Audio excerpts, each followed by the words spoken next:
Kabupaten Wajo dengan Sengkang sebagai ibu kota, secara geografis terletak di tengah-tengah Provinsi Sulawesi Selatan pada koordinat 3 derajat 39 sampai dengan 04 derajat 16 lintang selatan dan 119 derajat 53 sampai dengan 120 derajat 27 bujur timur dengan batas-batas wilayah.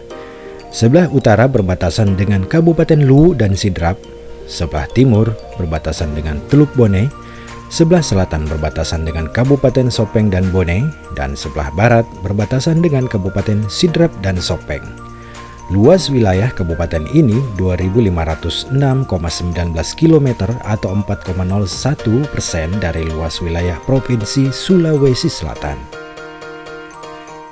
Kabupaten yang sejak dulu dikenal sebagai kota niaga ini dapat ditempuh kurang lebih 5 jam dengan jarak tempuh sekitar 242 km dari kota Makassar. Kepiawaian masyarakatnya dalam berdagang untuk berbagai macam barang yang digunakan dalam kebutuhan hidup membuat Sengkang menjadi salah satu kota dengan perputaran ekonomi yang cukup tinggi di Sulawesi Selatan. Di samping dikenal sebagai kota niaga, salah satu komoditas industri yang cukup terkenal adalah sarung sutra yang banyak dikembangkan di Kecamatan Tanah Sitolo, Sabang Paru, Majauleng, dan Tempe yang menjadikan ibu kota Kabupaten Wajo semakin akrab di telinga dan hati orang-orang yang pernah berkunjung ke kota ini. Kelembutan dan kehalusan tenunan sarung sutra Sengkang sudah sedemikian dikenal di berbagai provinsi di Indonesia, bahkan hingga ke mancanegara. Aktivitas masyarakat Wajo dalam mengelola persutraan sudah dilakukan secara turun-temurun, baik sebagai kegiatan sampingan maupun pengelolaan dalam skala industri rumah tangga hingga ke industri menengah. Pemerintah Kabupaten Wajo melihat hal ini sebagai sebuah potensi yang harus dikembangkan.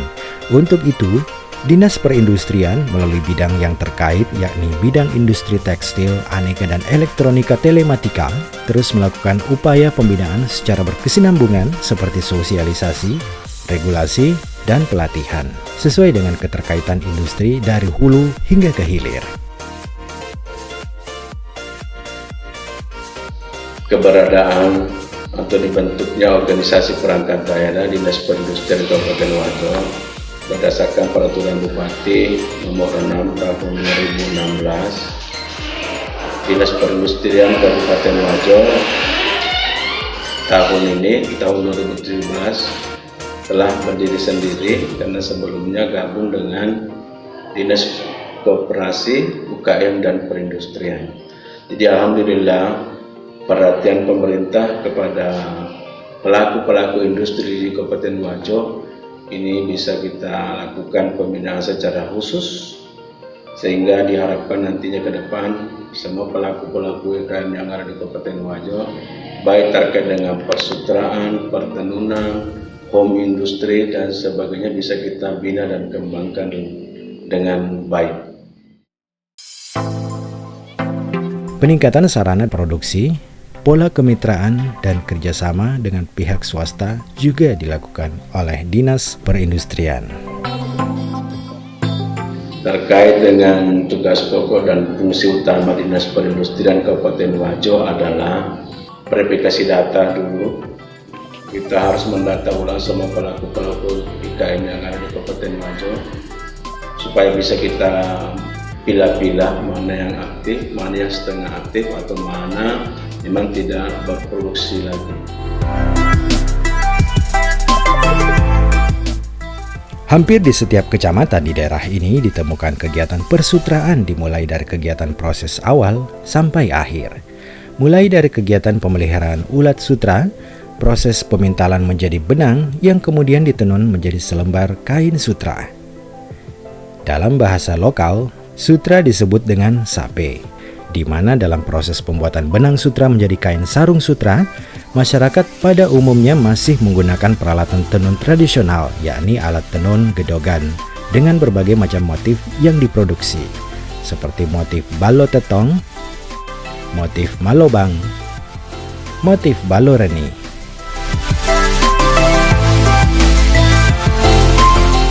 Dan beberapa motif lain atau motif kombinasi yang disebut juga motif balo are. Proses pembuatan kain sutra ternyata tidak mudah. Ibarat sebuah mata rantai yang cukup panjang untuk menyulap benang sutra menjadi kain sutra. Cara atau teknik budidaya ulat sutra dibagi menjadi 5 tahapan. Tahapan pertama yakni persiapan kandang, kemudian disusul dengan bibit, pemberian pakan, siklus hidup, dan terakhir adalah proses pemeliharaan. Yang pertama adalah tempat atau lokasi pemeliharaan. Dalam hal lokasi pemeliharaan, maka perlu dipersiapkan suatu ruangan yang terdiri dari rak-rak yang berada di dalamnya. Rak ulat sutra yang masih muda atau yang masih kecil dibedakan dengan rak ulat sutra yang sudah dewasa. Kemudian, ruangan pemeliharaan wajib memiliki ventilasi yang baik. Sebelum ulat sutra dimasukkan ke dalam kandang, maka dipastikan ruangan sudah disterilkan dengan menyemprotkan larutan kaporit atau formalin dengan masing-masing kadar 0,5% dan 3%. Pada tahap kedua, yakni bibit ulat sutra. Pemilihan bibit dilakukan selama 10 hingga 12 hari sebelum pemeliharaan dimulai dan melakukan masa inkubasi terhadap telur ulat sutra agar penetasan beragam. Kemudian telur ulat sutra tersebut dimasukkan ke dalam kotak yang ditutup dengan kertas. Setelah itu, kotak tersebut disimpan pada suhu 25 derajat hingga 28 derajat Celcius dengan intensitas kelembaban sebesar 75 hingga 80%. Dipastikan bahwa kotak tersebut terhindar dari sinar matahari secara langsung. Pada tahap ketiga, yakni pemberian pakan ulat sutra. Pada tahap ini merupakan hal yang sangat serius sebab ulat sutra merupakan jenis serangga yang sangat rakus dalam hal makanan. Dan daun murbei adalah satu-satunya makanan ulat sutra, karena selain daun ini, ulat sutra tidak akan pernah memakannya. Adapun porsi makanan untuk ulat sutra kecil sekitar 400 kg hingga 500 kg untuk daun murbei dengan tanpa cabang. Dan untuk ulat sutra dewasa bisa menghabiskan 1000 kg hingga 1250 kg daun murbei beserta cabangnya. Pada tahap keempat, yakni proses pemeliharaan ulat sutra, telur ulat sutra membutuhkan waktu sekitar 10 hari untuk menetas. Setelah menetas, kemudian menjadi ulat, dan apabila ulat sutra sudah dewasa, maka dipindahkan ke rak atau ruangan dengan suhu sekitar 24 hingga 26 derajat Celcius dengan kelembaban sebesar 70 hingga 75%. Pada tahap kelima, yakni proses mengubah kokon menjadi benang sutra. Kokon inilah yang nantinya akan dijadikan benang atau serat. Proses ini berlangsung cukup lama, sekitar 7 hari. Kepompong mentah inilah merupakan bahan yang nantinya akan dipintal menjadi benang sutra sepanjang 300 meter hingga 900 meter. Serat atau benang sutra yang dipintal memiliki diameter sekitar 10 mikrometer. Industri pemintalan sutra di Kabupaten Wajo berkembang dalam beberapa tingkatan bila dilihat dari operasionalnya, yaitu menggunakan sistem manual, semi mekanis, dan semi otomatis. Dalam proses produksinya, pengrajin lebih banyak menggunakan alat pertenunan tradisional dan alat tenun bukan mesin atau ATBM dan pengembangannya. Namun melalui teknik inovasi dan kerja keras yang dimiliki, pengrajin mampu menghasilkan produk yang berkualitas tinggi, bahkan memiliki nilai dibandingkan dengan produk mesin atau alat pertenunan modern. Alat tenun gedogan adalah alat tenun tradisional sederhana yang digerakkan oleh tangan. Alat ini tersebar di pelosok di pedesaan di Kabupaten Wajo dan biasanya digunakan secara turun-temurun oleh ibu-ibu rumah tangga dan para gadis desa. Hasil dari alat tenun gedongan lebih banyak dalam bentuk kerajinan tenun sutra atau lipa sabe yang dikenal dengan kerajinan tenun sutra rumah tangga. Alat ini bertahan hingga saat ini karena masyarakat Wajo mempertahankan tradisi ini secara dinamis walau membuka diri ke arah modernisasi, namun tetap menjaga ciri khas masyarakat Bugis Wajo. Sedangkan alat tenun bukan mesin atau ATBM adalah peralatan mesin yang dapat membuat kain tenun namun digerakkan oleh tenaga manusia. Adapun tantangan sepanjang perjalanan persutraan di Kabupaten Wajo diantaranya masih kurangnya produksi kokon di masyarakat sehingga ketersediaan bahan baku benang sutra masih sedikit. Pemasaran produk sutra belum tertata dengan baik, terutama dalam pemasaran luar daerah dan Pulau Jawa, sehingga sering menimbulkan persaingan usaha yang belum sehat. Perlindungan hukum hak atas kekayaan intelektual tentang hak cipta, terutama pada motif dan desain pada produk yang dihasilkan oleh pelaku usaha, belum optimal. Melihat tantangan permasalahan tersebut, maka diperlukan upaya dari segenap stakeholder persutraan yang ada, baik pengrajin ataupun pengusaha persutraan, di backup oleh Dinas Perindustrian, pemerintah, dan lembaga pemberdayaan lainnya untuk berkomitmen dalam mencari solusi pemecahan permasalahan tersebut. Di samping itu, dengan penggambaran persutraan di Kabupaten Wajo, diharapkan akan menjadi salah satu referensi bagi peminat atau investor yang akan melakukan kerjasama atau menjalin kemitraan dengan para pelaku kegiatan persutraan di Kabupaten Wajo.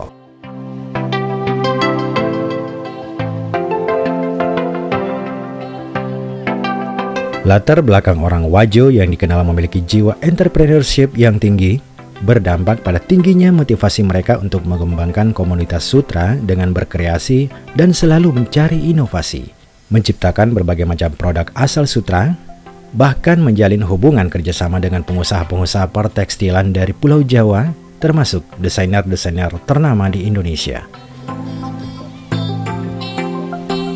Hal lain yang ditangani oleh Dinas Perindustrian Kabupaten Wajo selain industri tekstil yang memiliki visi dan misi, pada visi yakni terwujudnya peningkatan industri kecil dan menengah yang berdaya saing dan mampu menjadi pilar penggerak utama ekonomi kerakyatan untuk mendorong peningkatan perekonomian daerah.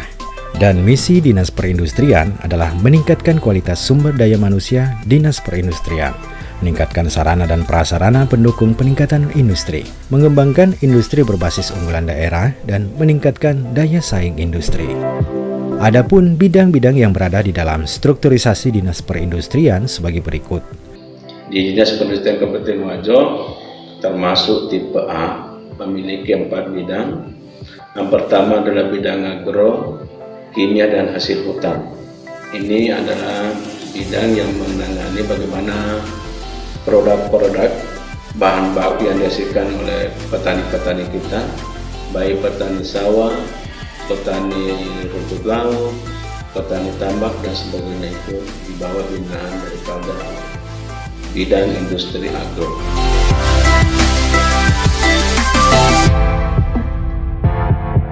Kemudian yang kedua adalah bidang industri tekstil, sandang, dan aneka. Ini terkait langsung dengan persutraan di Kabupaten Wajo. Yang menjadi ikon Kabupaten Wajo ini adalah sutra. Jadi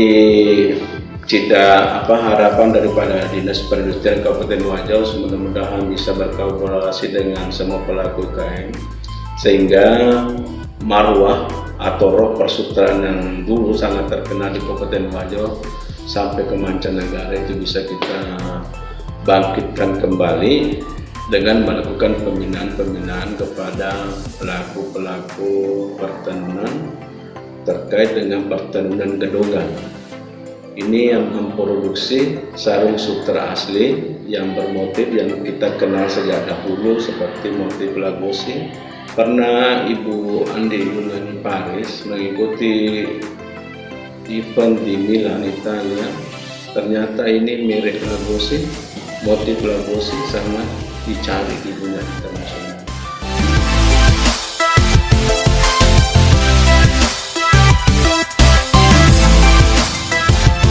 Bidang industri kecil dan menengah memfasilitasi semua bidang yang terkait, utamanya dalam pemanfaatan teknologi.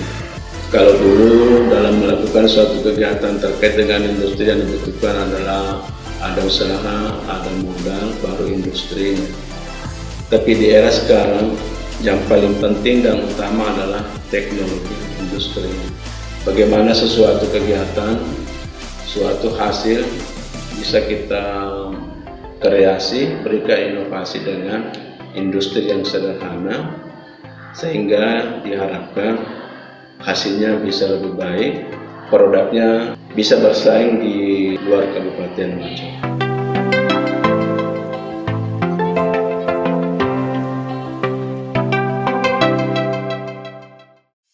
Kemudian yang terakhir adalah bidang industri logam, mesin, dan transportasi. Ini salah satu bidang juga yang sangat dibutuhkan. Tapi setiap kegiatan daripada bidang industri logam ini agak-agak menggunakan dana yang besar dibandingkan dengan bidang yang lain.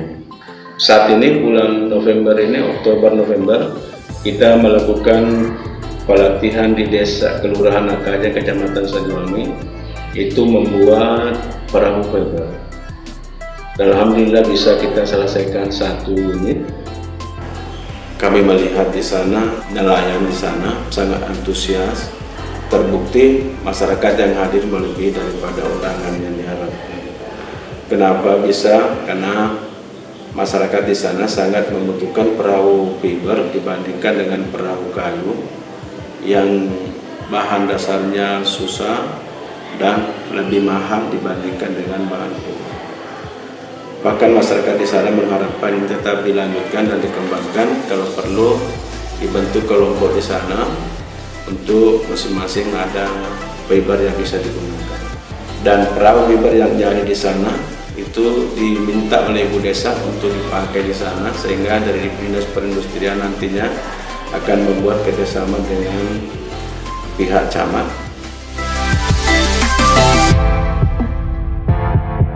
Harapan saya selaku Kepala Dinas Perindustrian Kabupaten Wajo supaya masing-masing bidang membuat suatu perencanaan atau menyentuh langsung daripada pelaku-pelaku UKM yang ada.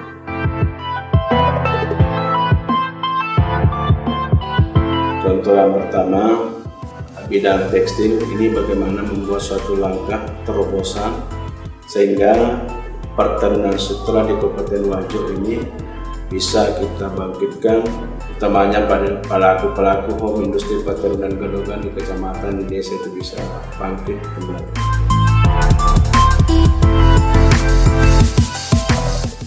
Kemudian terkait dengan industri agro, kami berharap supaya betul-betul bahan baku potensi yang kita miliki di Kabupaten Wajo terkait umpamanya dengan rumput laut yang bisa produksi 2.000 ton per tahun, mana ikan laut, ikan air tawar, hasil pertanian perkebunan yang bisa kita kembangkan.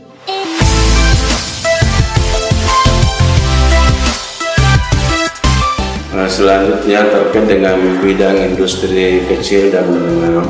Ini untuk bagaimana menggelorakan, menggerakkan daripada pelaku-pelaku UKM.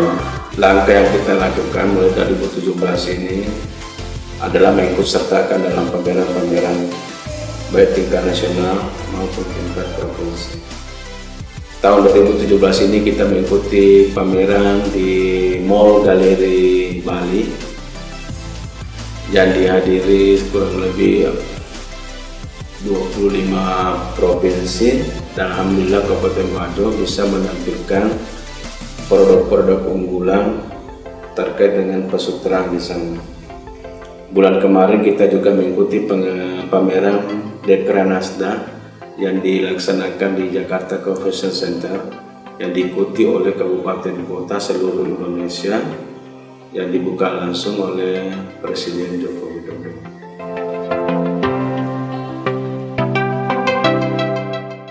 Kemudian industri logam, mesin dan alat transportasi, kedepannya kami berharap ini betul-betul bisa membantu masyarakat kita yang di Kabupaten Wajo, baik yang terkait dengan perbengkelan, industri rumah tangga, alat transportasi. Diharapkan nantinya di tahun 2018 ada kelompok-kelompok yang kita bisa bina untuk terkait dengan perbengkelan, utamanya kendaraan roda 2. Sesuai dengan Undang-Undang Nomor 5 Tahun 2014, PP 18 Tahun 2014 terkait dengan rencana induk pengembangan industri nasional, program pengembangan industri, kami telah membuat master plan, set plan, business plan untuk pengembangan industri Kabupaten Wajo. Dan kami berharap mudah-mudahan 2019 terrealisasi di Desa Tosora, Kecamatan Majaulan. Di sana pembangunan sentra pementalan sutra. Harapan kita semua, terkhusus masyarakat Kabupaten Wajo, semoga semua sektor industri di Kabupaten Wajo terus mengalami peningkatan yang menggembirakan dari tahun ke tahun.